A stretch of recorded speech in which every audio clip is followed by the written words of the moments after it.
जय सिया राम। सब सुख लहे तुम्हारी सरना, तुम रक्षक काहू करना। श्री हनुमान चालीसा की अद्भुत महिमा है। हनुमान चालीसा शीघ्र फलदायी है और सर्व फलदायी है। इसलिए सबसे ज़्यादा पाठ अगर किसी चालीसा का होता है तो वो हनुमान चालीसा ही है। एक तो इसके पीछे कारण यह है कि सिद्ध महापुरुष गोस्वामी तुलसीदास जी ने इसकी रचना की, जिन्हें स्वयं श्री हनुमान जी ने और प्रभु राम ने दर्शन दिया हो। उनकी लेखनी है, उनकी लेखनी से अवतरित हुआ है श्री हनुमान चालीसा। इसलिए मनुष्य के समस्त कामनाओं की सिद्धि इस पाठ से हो जाता है। सबसे ज़्यादा पाठ किया जाता है हनुमान चालीसा का, लेकिन भ्रांतियाँ भी सबसे ज़्यादा इसी चालीसा को लेकर के है। जब हनुमान भक्ति चैनल की शुरुआत हुई थी तो कोशिश यही थी, उद्देश्य यही था कि भक्तों तक हनुमान जी की भक्ति को लेकर एक सही जानकारी पहुँचे और भक्ति का जो मूल स्वरूप है उससे लोग परिचित हों, इधर उधर व्यर्थ की बातों में न उलझें, ना फंसें और मानव जीवन का जो अंतिम लक्ष्य है उस परम सत्ता की प्राप्ति कर्मकांड के जरिए प्रेम बढ़ जाए हमारा हनुमान जी के प्रति, यही उद्देश्य रहा। समय समय पे ऐसी शंकाओं का निराकरण भी हनुमान भक्ति के माध्यम से किया जाता है। हनुमान चालीसा को लेकर बहुत सारे सवाल प्राप्त होते हैं। आज पुनः एक ऐसे प्रश्न को लेंगे जो लगभग बहुत सारे लोगों का ये प्रश्न होता है। एक महिला भक्त है, इन्होंने लिखा है कि जय श्री राम, विवाहित महिला हूँ, आपसे मेरा सवाल है कि मेरे जैसी महिला कैसे रोज़ हनुमान चालीसा का पाठ कर सकती है जिसके घर में नॉनवेज और लहसुन प्याज पकता हो, और बाकी और कारण है जिसको शर्म की वजह से कहा नहीं जा सकता है, ऐसा उन्होंने लिखा है। तो कैसे हम नियमों का पालन करें, विवाहित महिला कैसे रोज़ इस तरह हनुमान चालीसा का पाठ करे, फिर कैसे हनुमान जी कृपा करेंगे जब हम पाठ नहीं करेंगे। तो इस तरह के भाव हैं इस प्रश्न में जो पूछा गया है। हनुमान चालीसा को लेकर जो सबसे प्रमुख बात है वो ये है कि वैदिक मंत्रों की भांति, वैदिक पाठ की भांति इसमें कोई नियमों की बाध्यता नहीं है कि हम किसी नियम में बंधेंगे उसके बाद ही हनुमान चालीसा का पाठ करेंगे, ऐसा नहीं है।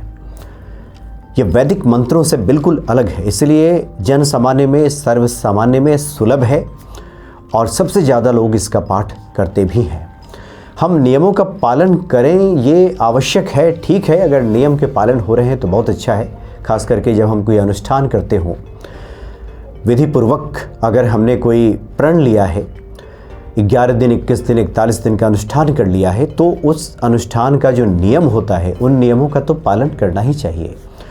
लेकिन प्रतिदिन की पूजा में जो गृहस्थ हैं, जिनके जीवन में तमाम तरह की शुद्धियाँ जिनका पीछा नहीं छोड़ती, अब एक परिवार में 5 सदस्य हों, उसमें से 3 लोग का खान पान ठीक ना हो, वो लोग मांस मदिरा का सेवन करते हों और एक व्यक्ति भक्ति भाव में हो, तो ऐसे लोगों की तरफ से बहुधा ये प्रश्न होते हैं कि हम हनुमान चालीसा का पाठ कैसे करें, हमारे घर में तो इस तरह की बातें होती हैं, मांस मदिरा पकता है। तो इसमें परेशान होने की आवश्यकता नहीं है, क्योंकि जिस परिस्थिति में श्री हनुमान चालीसा की रचना हुई वो परिस्थितियां भी भला कौन सी अनुकूल थी, बिल्कुल प्रतिकूल परिस्थिति थी। जब अकबर ने गोस्वामी जी को कैद में रख लिया था, और कैद में कोई व्यक्ति होता है तो वहाँ पे कोई नियम काम नहीं करता, किसी नियम में वो नहीं उतर सकता, शुद्धि अशुद्धि की बात नहीं होती, स्नान आदि क्रिया व्यक्ति कोई कैदी उस मुग़ल काल में हो और वो करे, ये समझ से परे है। इसलिए श्री हनुमान चालीसा गोस्वामी तुलसीदास जी के हृदय की करुण पुकार है, ये हृदय की पुकार है। इसलिए जब कोई भक्त बेवजह नियमों की बात करता है, नियमों में फंसने की बात करता है और नियमों का हवाला दे करके जब हनुमान चालीसा का पाठ नहीं किया जाता, ये ठीक नहीं है। हम चाहे किसी भी परिस्थिति में हो, कहीं भी हो, यात्रा में हो, स्नान हमने किया हो न किया हो, घर में हमारे किसी प्रकार का खान पान रहा हो, लहसुन प्याज बनता हो या मांस मदिरा कुछ भी चलता हो, अगर हमारे भीतर ये भक्ति है, हनुमान जी के प्रति प्रेम है, भले ही हम मंदिर के सामने बैठ करके आसन न लगाएं, दीप न जलाएं, जल का पात्र न रखें, उनको भोग आदि अर्पित ना करें, लेकिन हमारे शास्त्रों ने मानस पूजा की बात की है। हृदय तो व्याकुल होना ही चाहिए कि हृदय के भाव तो हमारे ऐसे ही होने ही चाहिए। मन में तो ऐसे सवाल उठने ही चाहिए कि हम हनुमान जी को नैवेद्य अर्पित कर रहे हैं, उनके सामने हमने दीप जला लिया है, उनके सामने हम घंटी बजा रहे हैं, उनके सामने हम पुष्प अर्पित कर रहे हैं। जोर से अगर हम हनुमान चालीसा का पाठ ना करें, लेकिन हमारे होठ बुदबुदाकर हनुमान चालीसा का पाठ तो कर ही सकते हैं, होठों से तो हम प्रस्फुटित कर ही सकते हैं और हनुमान चालीसा का पाठ तो हो ही सकता है। इसलिए नियमों की बात करके खुद को इसके पीछे छुपाने की आवश्यकता नहीं है, या फिर नियमों की बात की वजह से आपको लगता है कि नियमों की अवहेलना हो जाएगी इसलिए हम हनुमान चालीसा का पाठ नहीं कर रहे हैं, तो इससे तो आप बिल्कुल बेफिक्र हो जाएं। इसमें वैदिक मंत्रों जैसी बाध्यता है ही नहीं, इसमें ऐसे वैसे नियमों की आवश्यकता है ही नहीं। रामकृष्ण परमहंस जी के बारे में ये कहा जाता है कि रामकृष्ण परमहंस जी माता के बहुत बड़े उपासक, जिन्हें स्वयं माँ काली ने दर्शन दिया, तो उनके सामने अगर कोई माँ कह दे, माँ शब्द उनके कानों में पड़ जाए तो वहीं उनकी समाधि लग जाती थी, आंखें मुंद जाती थी और माँ के ध्यान में उतर जाते थे। वहाँ किसी नियम की आवश्यकता नहीं थी कि स्नान हुआ है कि नहीं, पूजा पाठ के लिए, कर्म कांड के लिए जिन वस्तुओं की आवश्यकता है वो हम जुटा पाए हैं कि नहीं, इसकी कोई आवश्यकता नहीं है।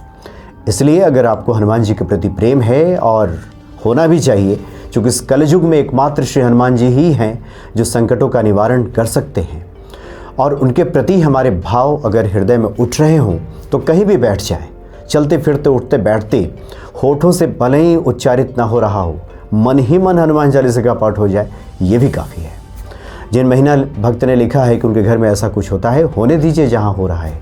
हनुमान जी जब सद्बुद्धि देंगे, और जिस घर में हनुमान जी की भक्ति होती है, पूजा पाठ किया जाता है, हनुमान चालीसा का पाठ होता है, तो सबसे पहला काम जो हनुमान जी करते हैं, कुमति निवार सुमति के संगी, कुमति का निवारण कर देते हैं। ऐसे लोग जिस तरह के मांस मदिरा का सेवन करते हैं, उनकी बुद्धि ठीक होने लगती है और वो सब छूट जाता है, छोड़ना नहीं पड़ता, छूट जाता है।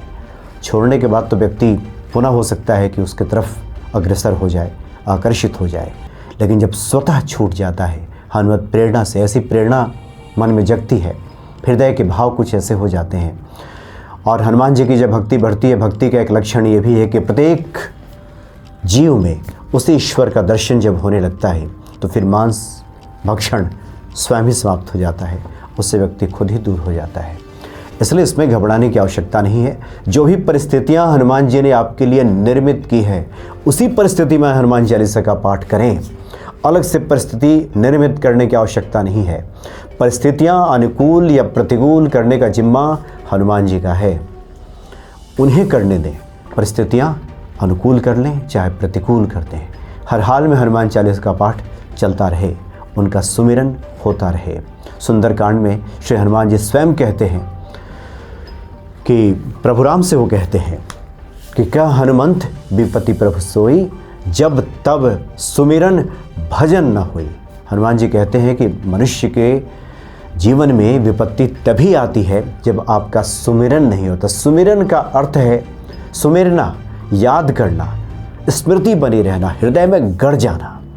किसी पाठ की आवश्यकता भी नहीं है। अगर ये स्थिति आ जाएगी तो हृदय में हनुमान जी जब गड़ जाएंगे, कुछ भी करते धरते उठते बैठते एक हनुमत स्वरूप का जब चिंतन होने लगेगा, वो सुमिरन जब हो जाएगा, तो उसके बाद तो फिर हनुमान जी सभी विपत्तियों का नाश कर देंगे। इसलिए जिनके घरों में इस तरह की प्रतिकूल परिस्थितियां हैं, वो परेशान बिल्कुल ना हो। जो परिस्थिति बनी है उसी परिस्थिति में कहीं भी पालथी मार करके बैठ जाएं और मन ही मन आँख मूंद करके हनुमान चालीसा का पाठ शुरू करते हैं। हनुमान जी कृपा निश्चित ही बरसनी शुरू हो जाएगी, क्योंकि बहुत दयालु, शीघ्र प्रसन्न हो जाते हैं। थोड़े में ही प्रसन्न हो जाने वाले हैं श्री हनुमान जी, क्योंकि भगवान शिव के ही अवतार हैं। बहुत बड़े आयोजन, पूजा पाठ, अनुष्ठान की आवश्यकता नहीं है। ये सभी अनुष्ठान, ये पूजन, ये पाठ इसलिए तो किया जाता है कि हनुमान जी के प्रति ये जो हमारा जो प्रेम है ये बढ़ जाए, ये भक्ति बढ़ जाए। उसके बाद आगे का जिम्मा तो सब हनुमान जी का हो जाता है। जय सिया राम।